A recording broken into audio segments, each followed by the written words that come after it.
Vamos a mais um 5 Continentes da Rádio Observador com o historiador Bruno Cardoso Reis. Bom dia, Bruno, Bom dia. bem-vindo. Olá, bom dia. Bom Obrigado. dia. Bruno, hoje é dia de jogo da Seleção Portuguesa de Futebol frente à Turquia. Não vamos pedir uma divisão futebolística, mas a nível político é possível antecipar o que andará o presidente Erdogan a fazer nas próximas semanas, não é?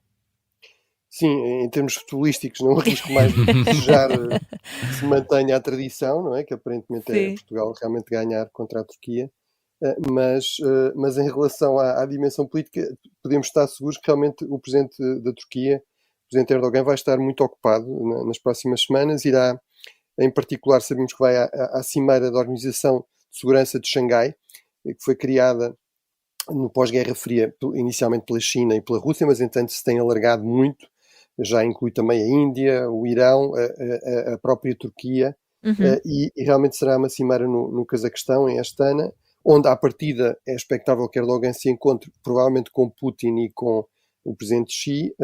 Depois irá para Baku, para o Azerbaijão, onde há uma cimeira dos países turcófonos, portanto uma espécie de CPLP turca, vamos dizer assim. O próprio Azerbaijão é um país de língua turca, há vários países na Ásia Central também. E depois, a seguir, seguirá para Washington, ou seja, para a capital dos Estados Unidos, para a Cimeira da NATO, da qual a Turquia também é membro, e em que será previsível que se encontre também em termos bilaterais com o presidente Biden.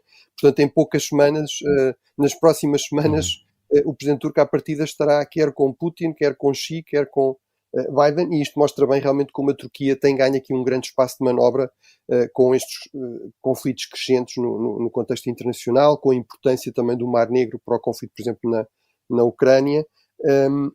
Acho que, apesar de tudo, é importante sublinhar que, e espero que isso também seja assim no futebol, a Turquia teve, apesar de tudo, aqui talvez ambições excessivas. O presidente Erdogan apresentou-se com uma política externa chamada neo-otomana, de ser o grande líder do seu grupo, não mais uma vez futebolístico, mas regional, ou seja, do Médio Oriente, e aí realmente teve vários fracassos importantes e tem dificuldade em competir com países como o Irão ou como a Arábia Saudita, que têm outros recursos e outras redes, ou mesmo com a própria Rússia e com os Estados Unidos.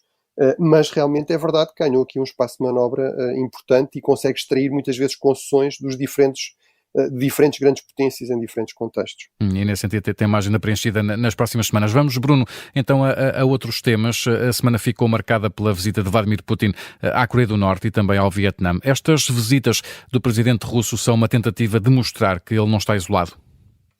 Sim, são exatamente isso é bastante claro. São também, no fundo,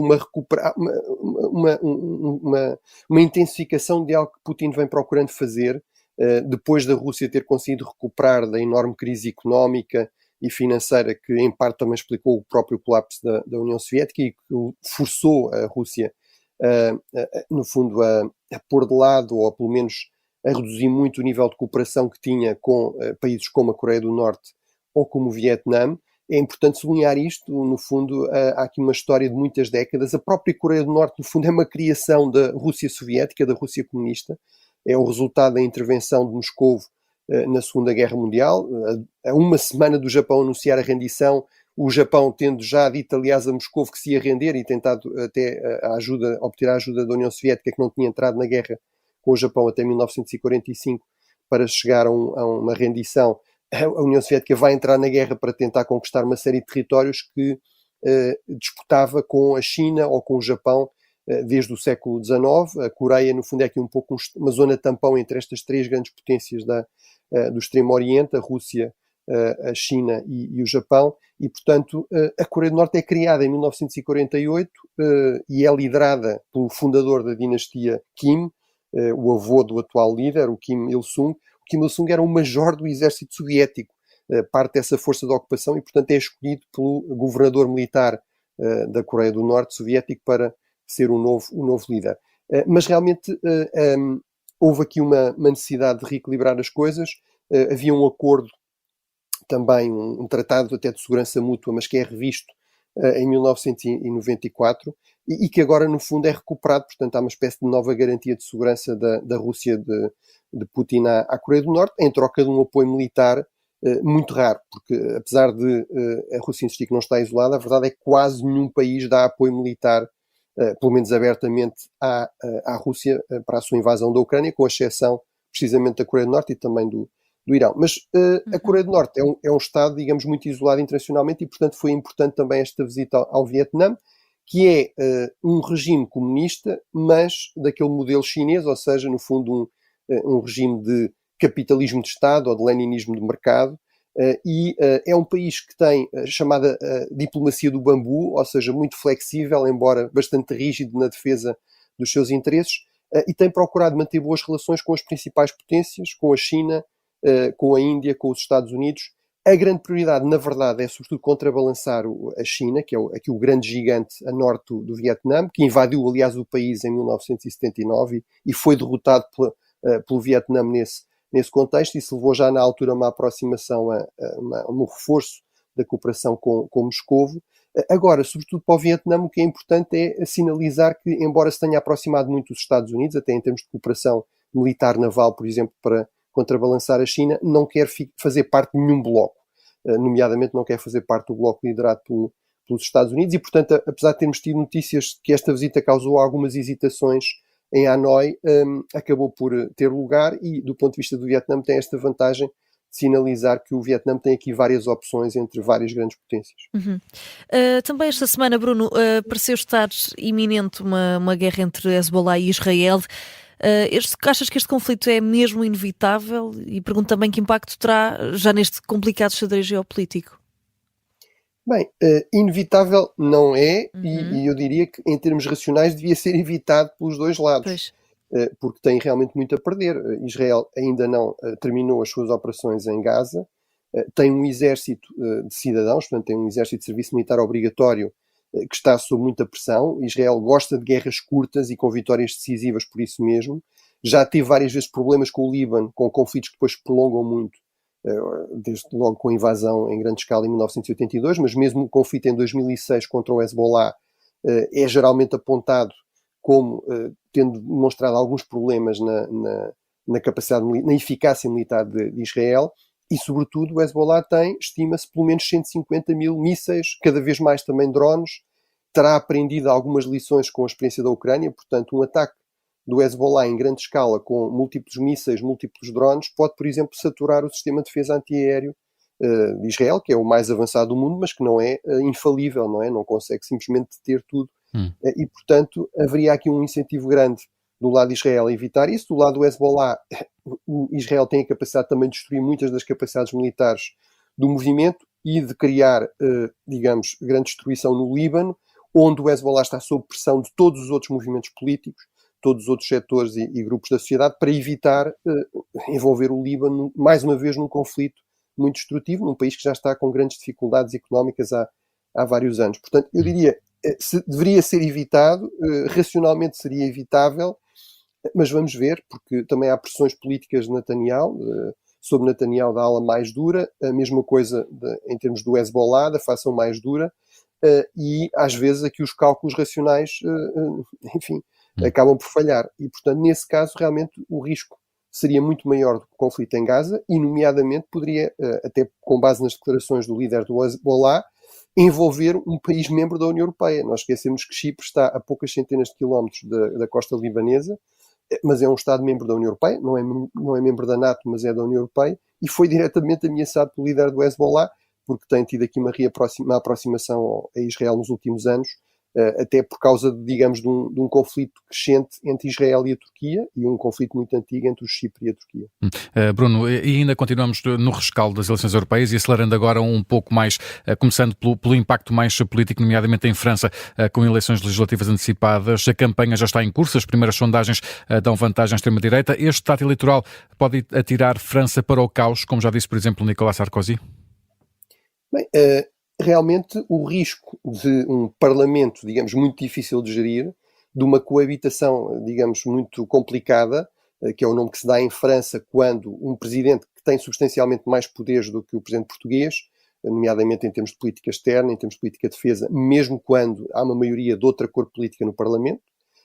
Portanto, mas a questão aqui é, as últimas sondagens do Figaro mostram realmente um Parlamento basicamente dividido em três grandes grupos, com realmente a direita radical, a nacionalista, identitária de Le Pen a ser o grupo maior, mas muito próximo disso uma esquerda também muito radicalizada, em que tem muito peso o Sr. Mélenchon, que é muito hostil também à União Europeia, tal como a Sra. Le Pen, à NATO, à Ucrânia, e depois um grupo mais pequeno, mas também ainda assim com algum peso, deste grupo centrista ligado ao Presidente Macron, e depois vários grupos mais pequenos. Mas, portanto, realmente há um risco sério de termos um país que é absolutamente central, um país fundador e que tem sido sempre central na evolução da União Europeia. Não é por acaso que se fala do eixo Paris-Berlim. Sem esses dois países dificilmente há grandes avanços na União Europeia. Eu recordo, por exemplo, quando foi da questão das vacinas e do Covid, aquele gesto sem precedentes de criar aqui dívida mútua comum ao nível europeu para financiar o plano de recuperação. Foi uma decisão que foi tomada em primeiro lugar pela França e pela Alemanha. Esse tipo de decisões realmente arriscam-se a ser impossíveis no contexto atual. E, portanto, isso é altamente preocupante também para o resto da Europa, enfim, para além das questões internas francesas. Bruno, as eleições europeias levam também à discussão em torno dos cargos europeus. Achas que está tudo encaminhado para António Costa ser o próximo presidente do Conselho Europeu, ou ainda há pedras no caminho? E também aproveito para te perguntar, o facto de esta semana ficarmos a saber que Mark Rutte vai ser o próximo secretário-geral da NATO, se ajuda ou se não está ligado aos cargos europeus? Bem, realmente, em termos formais, obviamente a NATO é uma coisa diferente, tem outros membros, mas o maior bloco de países, a maior parte dos países da União Europeia, 23 em 27, são países membros da NATO. E, portanto, é o maior bloco de países dentro da NATO. E portanto, formalmente não há ligação. Na prática, isto, e até por causa do calendário, isto obviamente faz parte aqui do pacote geral, em que sabemos que contam coisas como equilíbrio de género e também equilíbrios geográficos, ou seja, não podem ir todos os cargos de topo para países do norte da Europa, países ricos do norte da Europa ou para países pobres do sul da Europa. E, portanto, desse ponto de vista, este é mais um cargo para um país rico do norte da Europa e, portanto, abre mais margem aos países mais pobres do sul, por exemplo, Portugal, por exemplo, António Costa, para dizer também temos de ter aqui alguns lugares. Portanto, à partida eu diria que desse ponto de vista favorece um pouco. Enfim, estamos ainda numa fase inicial das negociações, não era expectável que as coisas fossem já decididas. Do meu ponto de vista, o que assistimos esta semana foi, no fundo, quer os partidos europeus, quer os diferentes países a procurarem apresentar aqui posições maximalistas para extrair concessões, mas não sendo garantida a escolha de António Costa ou de Ursula von der Leyen ou dos outros altos cargos, não surgiu nenhum nome forte alternativo, nem objeções muito fortes, portanto parece-me que o caminho continua aberto. E Bruno, mudamos de continente, vamos agora até ao Quénia, onde uma proposta de lei de finanças com aumento de vários impostos provocou protestos em massa. Que impacto internacional é que podem ter estes protestos, Bruno? Bem, à partida nós podíamos pensar, não tem grande importância, enfim, será uma questão do Quénia, mas realmente o Quénia é um país que tem ganho grande importância, é um país muito importante, até em termos também militares e económicos, na sua zona, na zona da África Oriental, que é uma zona com vários problemas de segurança importantes, por exemplo, na Somália. Tornou-se um parceiro estratégico muito importante dos Estados Unidos. Recordo que o Presidente Ruto, falámos disso há umas semanas atrás, o Presidente do Quénia, o Presidente Ruto, foi aos Estados Unidos numa visita de Estado. O Quénia foi elevado a um aliado estratégico não NATO, portanto, que é, no fundo, o estatuto máximo que se concede a países que não são membros da Aliança Atlântica, e obviamente o Quénia não pode ser porque é um país africano, além disso, e aqui o contexto destes protestos e de alguma violência policial na repressão dos protestos tem ainda outra dimensão, digamos, internacional, que é o Quénia está a liderar uma missão policial com mandato das Nações Unidas para tentar controlar o caos no Haiti, o controle pelos gangues da capital do Haiti. Ora, desde o início que foi colocada esta questão, seria a polícia queniana, que tem sofrido, digamos, críticas por, às vezes, abuso no uso da violência, por uma postura mais repressiva, seria a força ideal para isso. Aí a grande questão, portanto, isto não ajuda, desse ponto de vista. Agora, a grande questão é, realmente não há alternativa, não há países que estejam interessados e, portanto, esperemos que a crise se resolva de forma pacífica, até porque o Quénia tem uma certa tradição democrática, tem havido alguma alternância entre oposição e governo, e esperemos que isto não afete desde logo a região, mas até eventualmente esta missão no Haiti, que é um país que realmente está numa situação desesperada. Bruno, a fechar, na próxima semana, na quinta-feira, realiza-se o primeiro debate presidencial dos Estados Unidos entre Donald Trump e Joe Biden. Bruno, o que é que podemos esperar deste debate e também perguntar qual é o ponto de situação da corrida presidencial neste momento? Bem, era no fundo também chamar a atenção dos nossos ouvintes para acompanharem o debate. Sim.